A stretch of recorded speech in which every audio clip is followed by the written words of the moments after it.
Салам алейкум, мягкой. В общем, как мы и сообщали ранее, так, сегодня я нахожусь в приемной Генпрокуратуры. В общем,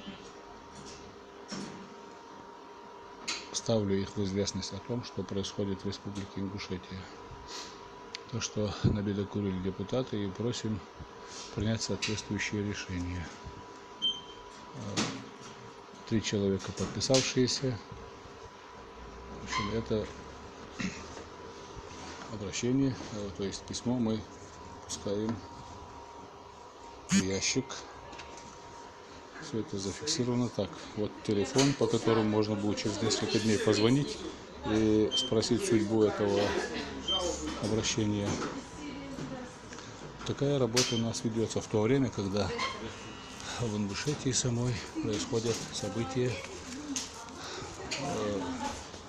логическое последствие которых, в общем, вызвано действиями десятилетних стараний руководства республики. Спасибо, всего доброго.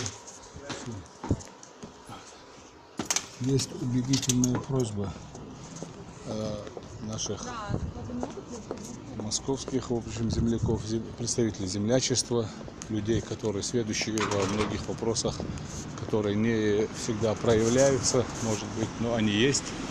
Они также душой болеют за эту ситуацию, понимают, с пониманием относятся.